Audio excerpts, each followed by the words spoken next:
मराठी, तुमचा विश्वास आमची ताकद।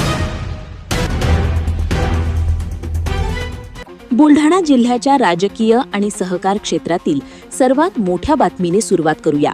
तब्बल 16 वर्षांच्या प्रदीर्घ प्रतीक्षेनंतर उद्या रविवारी 23 ऑगस्ट रोजी बुलढाणा जिल्हा सहकारी बँकेच्या निवडणुकीचा संग्राम रंगणार आहे। एकूण 21 जागांपैकी 12 जागा आधीच बिनविरोध झाल्या असून आता उर्वरित 9 महत्त्वाच्या जागांसाठी 23 उमेदवार निवडणुकीच्या मैदानात आमने-सामने ठाकले आहेत। या निवडणुकीचे सर्वात मोठे वैशिष्ट्य म्हणजे दोन्ही राष्ट्रवादी काँग्रेसमधील राजकीय संघर्ष। शरद पवार गट राष्ट्रवादीचे माजी मंत्री डॉक्टर राजेंद्र शिंगणे यांच्या नेतृत्वाखालील सर्वपक्षीय सहकार पॅनल आणि दुसरीकडे अजित पवार गट राष्ट्रवादीचे पालकमंत्री मकरंद पाटील व सिंदखेड राजा मतदारसंघाचे आमदार मनोज कायंदे यांचे परिवर्तन पॅनलचे 9 उमेदवार एकमेकांसमोर उभे ठाकले आहेत। सहकारातील ही प्रतिष्ठेची लढाई कुणाचे वर्चस्व सिद्ध करणार याकडे सर्वांचे लक्ष लागले।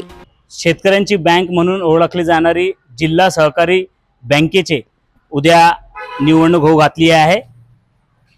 21 जागापैकी 12 जागा ही अविरोध झाली आहे आणि 8 मतदारसंघातून 9 जागेसाठी ही निवडणूक होऊ घातली आहे। पालकमंत्री मकरंद जाधव आबा पाटील यांच्या परिवर्तन पॅनलकडून 9 तर डॉक्टर राजेंद्र शिंगणे जे माजी मंत्री आहेत त्यांच्या सहकार पॅनलकडून 9 उमेदवार निवडणूक रिंगणात आहे। एकूण उमेदवाराची जर संख्या बघितली तर 23 उमेदवार निवडणूक रिंगणात आहे।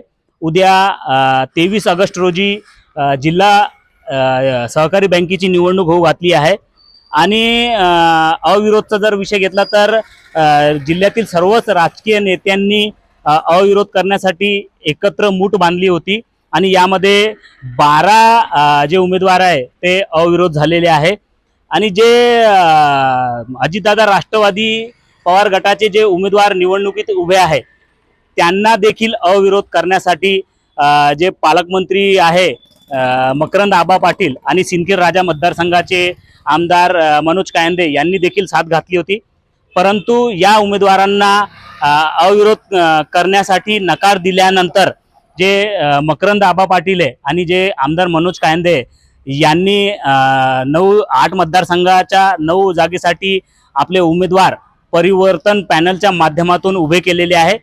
उद्या ही निवडणूक होऊ घातली आहे आणि 24 ऑगस्टला या निवडणुकीचे निकाल लागणार आहे। आता या निवडणुकीच्या निकालामध्ये कोणाच्या पाडला मजबूत होते भारी होते हे पाहणे महत्त्वाचे ठरणार आहे। वसीम शेख, लोकप्रिय मराठी, बुलढाणा।